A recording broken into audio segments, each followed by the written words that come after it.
Ya, apakah kemudian budak-budak yang soleh ini ketika di dunia maka dia terhalang bahagia ketika nanti jadi di surga? Kan enggak. Nah, gimana caranya? Di padang mahsyar ini akhirnya Allah memberi kesempatan mereka untuk masuk ke dalam surga dengan cara cinta. Apa itu cinta? Cinta. Digedein dulu ini. Di padang mahsyar ini kita bertemu. Di mana caranya bertemu dengan pasangannya di padang mahsyar?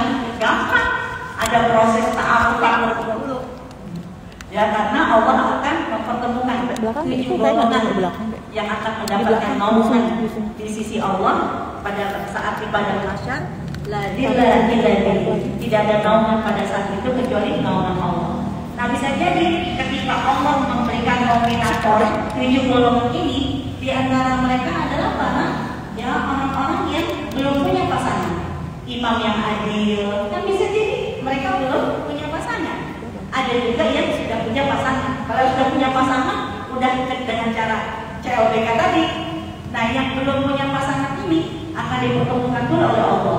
Ya, siapa saja itu 7 golongan: imam yang adil, mereka yang bersedekah dengan tangan kanan, tangan kirinya nggak tahu, mereka yang menangis karena takut kepada Allah, mereka yang menghabiskan masa mudanya untuk beribadah, mereka yang terikat dengan masjid, mereka yang menahan diri dari berzina, dan yang ketujuh kan mereka yang bertemu dan berpisah karena Allah. Nah, 7 golongan ini akhirnya apa? Disambutkan dulu oleh Allah di tempat VIP, baru deh ta'arufan dari mata turun ke hati. Ada juga dari telinga turun ke hati. Contohnya siapa? Ibunda Asia. Ibunda Asia istrinya Fir'aun nanti akan dipertemukan oleh Rasulullah SAW. Juga Maryam pun akan menjadi istrinya Rasulullah SAW. Nah, ya sekarang masalahnya kan yang kita nggak mau lah masa yang cinlok, kan kita kan menginginkan yang CLBK. Berdoa kepada Allah Subhanahu Wa Taala bagi yang belum menemukan pasangannya, Allah tidak akan ingkar janji. Allah Subhanahu Wa Taala ya pasti akan memberikan kebaikan buat kita. Yang penting tinggal cara kita meminta. Cara kita meminta ya agar nggak sekedar kita mencari jodoh berpasangan, ya, tapi kita berharap agar dengan rumah tangga kita akan menguatkan ya ibadah kepada Allah Subhanahu wa Ta'ala. Nah, kemudian rekan-rekan sekalian, ya, begitu semuanya sudah bertemu nih dengan pasangannya, pada saat masuk ke dalam surga, ya, surga Aden, bagi surga yang terendah itu, Allah Subhanahu wa Ta'ala tidak hanya memerintahkan kalian honeymoon berdua, tapi saatnya reuni akbar. Dengan siapa? Ya dengan nenek moyang ke atas, dengan pasangan dan juga anak keturunan. Bahkan ya reuni akbar ini tidak hanya doa kita, tapi itu pun menjadi doanya para malaikat. Malaikat siapa? Malaikat yang ada di Arsy. Itu dalam surat 40, surat Ghafir, di ayat yang ke-7, 8 dan ke-9. Ini adalah doa malaikat yang ada di Arsy. Malaikat yang jumlahnya banyak, dan malaikat yang jumlahnya tidak terhitung, dan malaikat yang ada di ring pertama di Arsy-nya Allah. Ternyata malaikat ini tugas utamanya memang bertasbih, berzikir kepada Allah, tapi mereka punya interaksi, koneksi khusus buat kita yang ada di bumi. Ketika kita merasa bersalah dan bertobat, ternyata apa? Malaikat-malaikat yang ada di Arsy mendoakan tidak hanya buat kita, tapi untuk keluarga kita. Apa isi doanya? Kalau di ayat yang ke-7, doanya malaikat kan menginginkan agar kita yang pernah bersalah dan bertobat kepada Allah agar diampuni oleh Allah Subhanahu wa Ta'ala. Rabbana ighfir lil ladzina tabu wattaba'u sabila wa qihim adzabal jahim. Itu buat kita. Ke-8-nya buat siapa?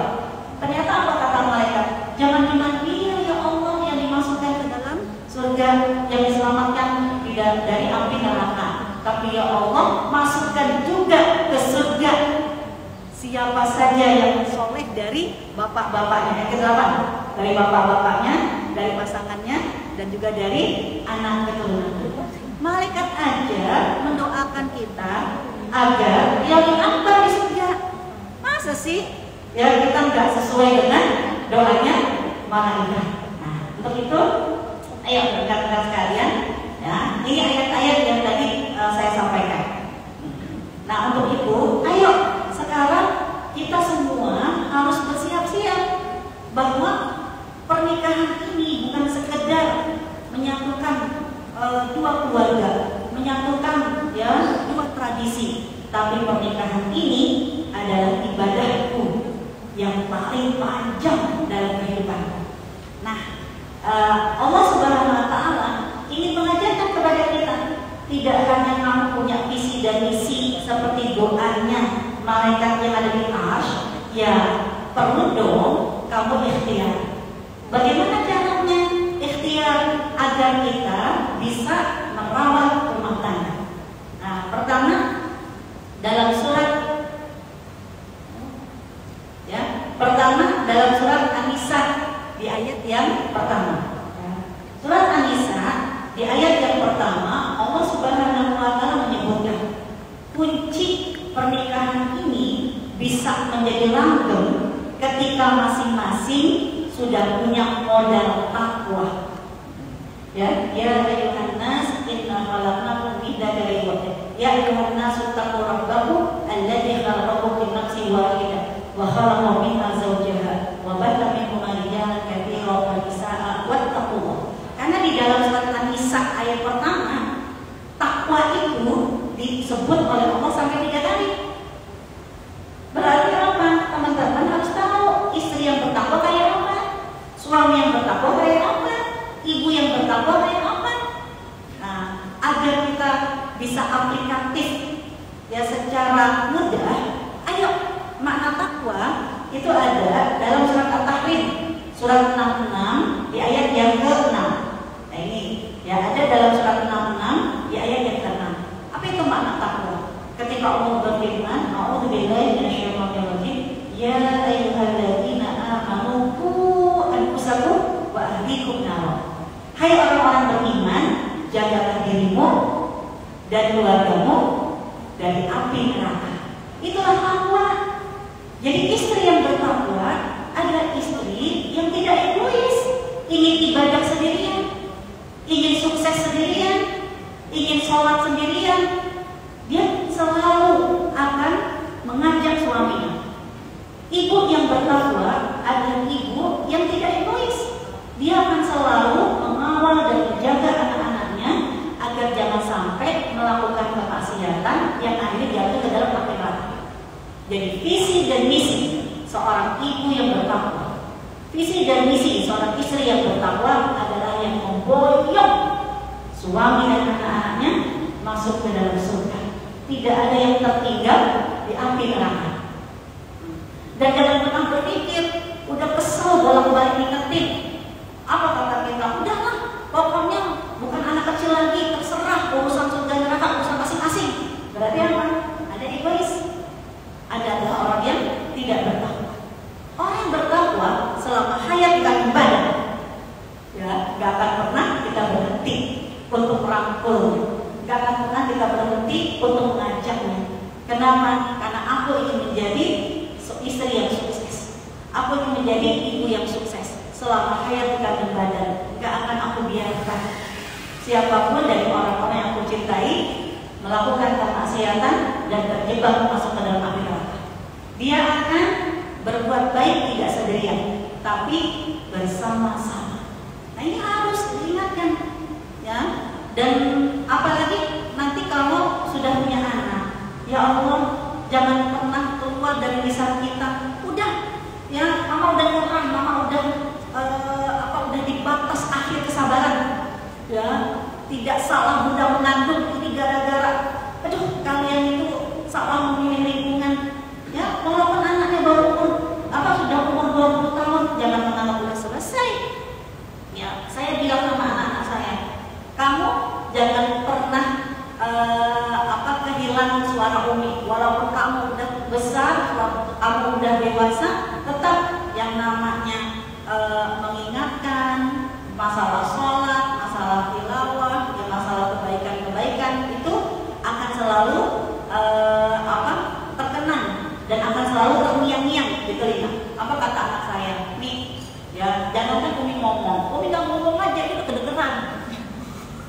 Ya, kenapa? Karena saya bilang sama anak saya, Umi akan sukses di mata Allah ketika nanti di saat kamu berumur 40 tahun, kamu terbentuk karakter seperti apa. Karena ibu, pendampingan seorang ibu kepada anaknya jangan dibilang selesai, diminta sama Allah sampai berumur 40 tahun. Dan 40 tahun itu bukan berarti menjadikan anak kita kayak anak mama. Enggak. 40 tahun itu agar anak kita terbentuk seperti 6 karakter yang ada di dalam surat Al-Ahqaf ayat ke-15, surat 46 ayat ke-15. Ya. Dimulai kan dari diingatkan oleh Allah. Seorang ibu pendampingan kepada anaknya dimulai dari sejak dalam kandungan sampai kemudian anak itu lahir, sampai hatta idza balagha, sampai balik, ya, hatta idza ata'una sanatan, sampai anak itu berumur 40 tahun. Ya. Kalau anak kita baru umur 20 tahun, berarti masih separuh jalan, masih banyak PR. Sudahkah mempersiapkan nanti di umur 40 tahun? Berarti umur 40 tahun anak lagi sukses-suksesnya. Nah, kayak teman-teman yang umur 40 tahun lagi sukses-sukses ini. Berarti barometer ibu kita sukses atau tidak sukses menjadi kita lihat di umur 40 tahun. Tapi jangan nyalahkan orang tua kita. Justru kita bersyukur orang tua kita yang biasa-biasa aja menjadikan kita seperti ini. Berarti kita yang lebih tidak biasa dari orang tua kita harus menjadikan anak kita lebih luar biasa. 6 karakter. Pertama apa? Karakternya Rabbi auzi'ni an ashkura ni'mataka allati an'amta 'alayya. Makin terlihat wujud syukurnya. Makin banyak salatnya, makin banyak tilawahnya, makin banyak sedekahnya. Karena makin terlihat wujud syukurnya. Yang kedua, ya, Rabbi auzi'ni an ashkura ni'mataka allati an'amta 'alayya wa 'ala walidayya. Makin bakti sama orang tua. Bukan makin orang tuanya itu ya dengan istrinya membuat si anak bingung memilih. Kenapa? Karena ketika di ambang kesuksesan di umur 40 tahun udah punya keluarga kan, dia bingung memilih. Kenapa? Karena dia ditantang pilih oleh istrinya, pilih antara aku atau ibu, bukan gitu kan? Berarti ada yang nggak beres. Tapi semakin di umur 40 tahun dia sukses, dia semakin bakti sama orang tuanya. Terus yang ketiga apa? Ya, wa an a'mala shalihan tarda. Makin produktif. Tapi bukan barometernya membahagiakan anak dan istri. Makin produktif, barometernya apa? Allah, yang penting Allah ridho. Jadi produktivitas di kantor, produktivitas di organisasi, produktivitas di lingkungan, di masyarakat, tujuannya cuma satu, yang penting Allah ridho. Itu yang ketiga. Yang keempat, ya wa aslih fi dzurriyyati. Dia tidak hanya memikirkan kebaikan, kesuksesan untuk dirinya, tapi akan terwarisi untuk anak keturunannya. 4. Yang kelima, ini tuntut ilaika. Makin banyak taubat. Bukan umur 40 tahun udah lupa dulu sekolahnya diajarkan oleh orang tua di pesantren. Udah nggak ada lagi bau pesantrennya, udah nggak ada lagi bau zikirnya. Kenapa? Udah sibuk dengan dunia, udah banyak maksiatnya. Berarti ada yang nggak beres dalam pendidikan ibu. Nah, padahal Allah menyuruh umur 40 tahun makin banyak taubatnya. Ya. Kemudian wa inni minal muslimin, makin terlihat karakternya sebagai seorang muslim. Kalau dia sebagai auditor, I'm muslim, saya muslim. Kamu akan membedakan seorang auditor muslim dengan yang bukan muslim. Kalau dia seorang bisnismen, I'm muslim, saya muslim. Kamu bisa bedakan kebahagiaan kamu, keberkahan kamu ketika berbisnis dengan yang muslim. Kalau dia seorang dokter yang muslim, dan itu yang diinginkan oleh Allah Subhanahu wa Ta'ala. Nah, berarti apa? Yang setiap kita harus memahami bahwa nanti ketika kita menikah, ketakwaan itu yang tidak hanya milik kita, tapi ketakwaan itu akan terlihat dari kepedulian kita dengan suami ataupun anak-anak kita. Apapun masalahnya, udah ya, ini ada ujian. Kemudian waktu kita tinggal 5 menit ya. Kemudian yang tips yang kedua dalam surat Rum ayat 21. Nah, surat Rum ayat ke-21 yang menarik adalah di ayat ini Allah mengajarkan tentang sakinah. Teman-teman, sakinah itu kan udah jadi bahasa Indonesia. Berarti teman-teman harus tahu makna sakinah itu apa sih sebenarnya, ya, agar ketika kita mendoakan semoga menjadi rumah tangga yang samara, sakinah, mawaddah, warahmah. Maksudnya kayak apa? Ya adem ayem, emangnya kuburan, ya kan? Ya kayak apa sih rumah tangga yang sakinah? Ayo, sakinah dalam ayat Al-Quran itu artinya 3. Pertama dalam surat Rum ayat 21 artinya litaskunu ilaihi, memberikan ketenangan kepada pasangannya. Jadi saling memberikan ketenangan. Istri akan merasa tenang, merasa nyaman kalau curhatnya sama suami, bukan sama ustaz. Habis kalau curhat sama ustaz, ya Allah, baru bilang ustaz saya begini-gini, sabar ibu, tidak adem banget. Tapi kalau sama suami, ya Allah tuh udah panjang lebar, katanya apa? Tidur, ya kan? Ditinggal tidur, atau ayah ribut. Kalau ayah ribut berarti bisa jadi kurang ciuman. Ya, jadi suami udah mikirnya mau ngajak ribut, padahal kita mau curhat. Tapi kalau yang tinggal tidur, bersyukur.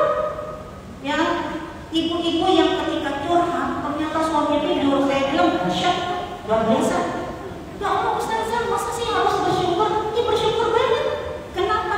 Ibu lupa sih, bukankah dalam pendidikan anak kalimat yang masuk dalam otak anak bawah sadar kan ketika menjelang tidur? Berarti apa? Curhatnya ibu itu sampai ke alam bawah sadar suami. Terus yang kedua, curhatnya ibu itu sampai membuat suami tenang dan tenang. Ya, tanya aja suami-suami yang biasanya kalau dengerin istri curhat, begitu dia dinas keluar, ada kalian tidurnya nggak tenang. Kenapa? Kayaknya kedengeran. Memang ada gitu kan? Ya, ternyata lebih senang karena saya punya pengalaman teman-teman suami saya bilang, dulu kan kerjanya di luar kota, jadi Purwakarta. Itu Purwakarta, Jakarta, Purwakarta, Depok pulang pergi tiap hari. Saya bilang itu nggak pada ngekos aja, udah nyoba, tapi kenapa tidur pun nggak nyenyak? Kenapa? Tapi kalau sampai rumah, melihat istri, melihat anak, yang dengerin orang-orang yang cerewetnya istri, malah ini plus. Tandanya rumah tangga yang sakinah, saling memberikan ketenangan, saling memberikan kenyamanan. Ini yang pertama. Ya, terus yang kedua makna sakinah ada dalam surat Al-A'raf. Sini ada deh. Mungkin di file yang di bawahnya. Ada dalam surat Al-A'raf di ayat yang ke-19.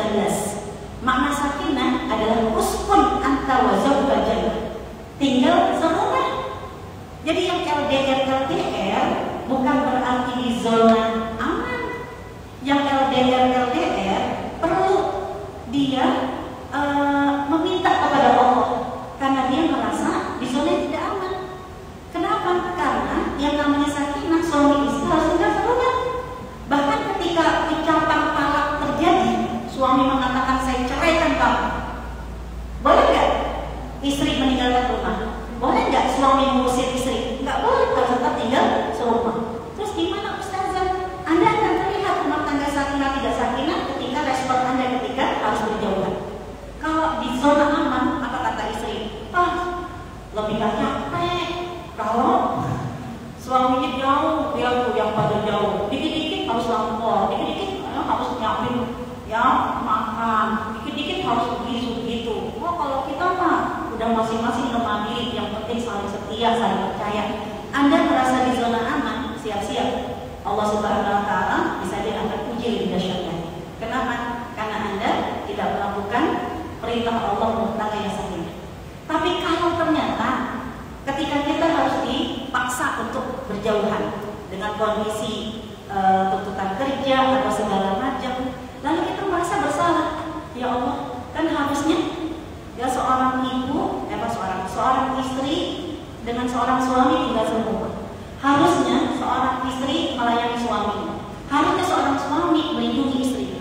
Tapi ya Allah, karena tuntutan pekerjaan, kondisi yang tidak memungkinkan, ya aku tidak bisa menunaikan kewajiban sebagai suami istri. Ya Allah, berarti aku bersalah. Ya, kalau aku bersalah, ya Allah, aku mohon ampun kepadamu. Allah sangat suka dengan minta ampun. Dan kemudian orang ini pasti akan memohon kepada Allah, akan meminta perlindungan kepada Allah. Ya Allah, yang walaupun berjauhan, ya karena kondisi yang tidak memungkinkan, aku mohon ampun ya Allah, tapi tolong ya Allah, jaga suamiku dimanapun dia berada, jaga matanya, jaga telinganya, jaga fakatnya, jaga hatinya. Dan ini menunjukkan kalau kita merasa di zona tidak aman, kita merasa melakukan kemaksiatan. Ini yang kedua. Terus yang ketiga, makna sakinah ini seperti tanda sukun. Tahu kan sukun yang bulat? Kalau sukun pasti dua huruf, ya. Pasti yang disukunkan itu huruf terakhir. Contoh kalau alif dan nun, ya. Alif sebelum ada tanda sukun, alif dan nun punya harokat masing-masing. A, I, U, na, I, no. Coba kalau udah ada sukun, sukunnya ditaruhnya di alif atau di nun? Di nun. Nah, maksudnya apa? Suami istri sebelum menikah masing-masing punya aktivitas sendiri, punya harokat sendiri.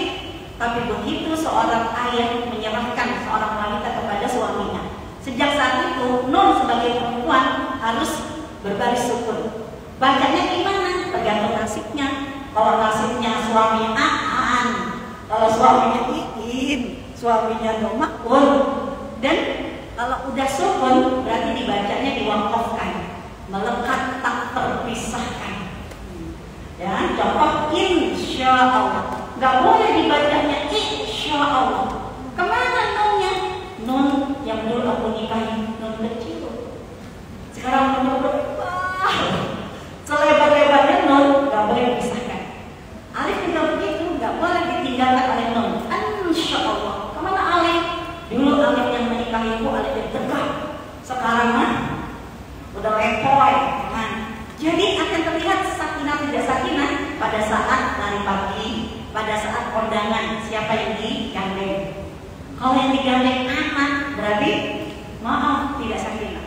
Tapi kan dia anak, ya suami istri rela untuk berpisah karena ya istri nggak mau dipisahkan sama anaknya, sekolahnya masih kecil. Saya sering bilang, yang namanya anak umur 10 tahun udah harus dipisahkan sama orang tua.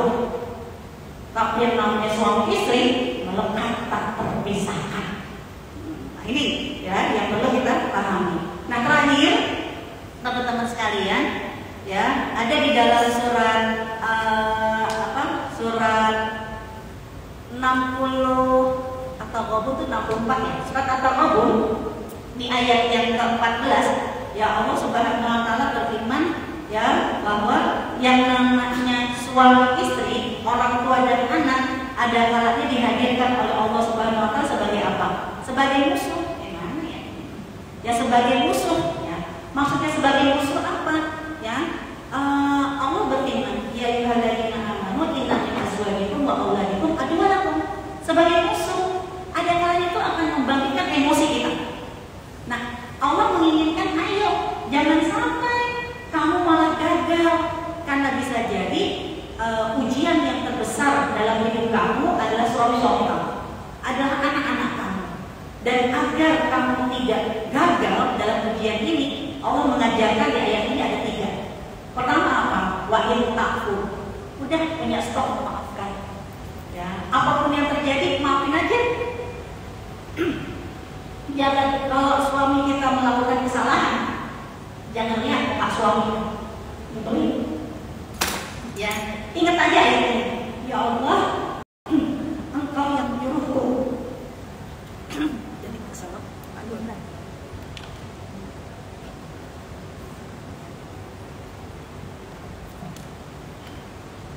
Jadi ketika berhadapan dengan suami yang tidak menyenangkan dari suami kita, nggak usah lihat muka suami kita, tapi ingat ayat ini, kita diminta untuk memaafkan. Ya Allah, Engkau yang menitipkan suami model begini ke aku, pasti Engkau percaya kepadaku, aku akan mampu memiliki stok memaafkan. Udah maafin aja.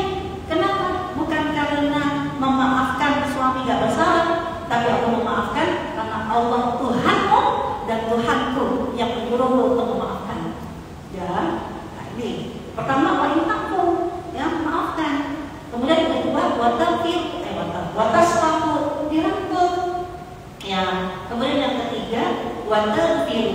banyak beristighfar. Berapa kali? 70 kali.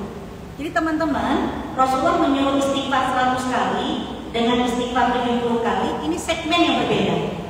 Kalau 100 kali memang zikir kita dalam satu hari. Tapi kalau 70 kali, itulah hadis-hadis Rasulullah, istighfar 70 kali ketika kita berhadapan dengan konflik dengan orang lain. Ya ketika kesel sama suami, kesel sama anak, kesel sama atasan, kesel sama bawahan, istighfarlah 70 kali. Dan itu yang diminta oleh Allah Subhanahu wa Ta'ala. Kenapa?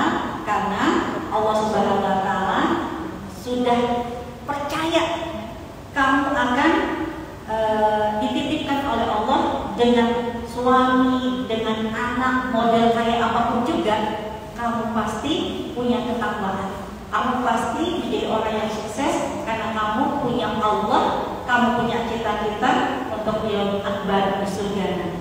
Wallahu a'lam bishawab. Kira-kira yang bisa saya sampaikan. Mohon maaf, alat 6 menit. Akhirul kalam. Assalamualaikum warahmatullahi wabarakatuh.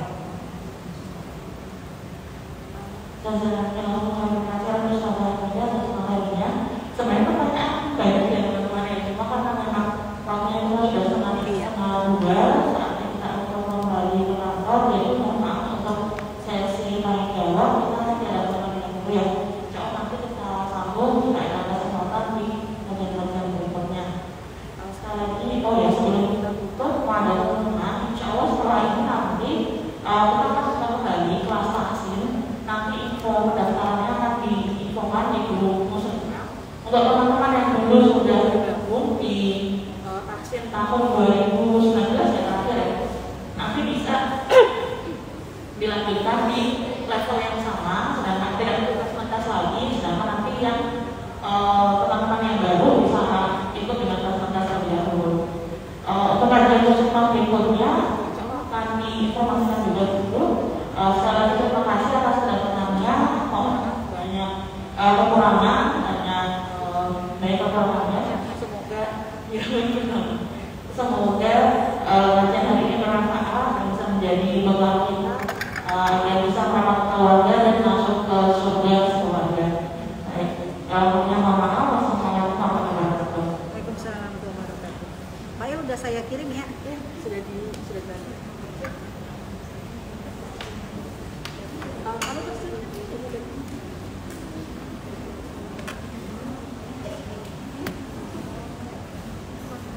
Namanya perdana di maklum. Baik ya. Udah lama. Semuanya kan. Nggak tahu Mbak Dis. Belum pernah. Aku juga baru jalan sehari. Udah ya. Influencer. Ini di. Saya masuk ke sini. Udah 8 doang kan? Ya udah pada keluar orang. Tadi ada Tadi di Kelas kali ya. apa di IG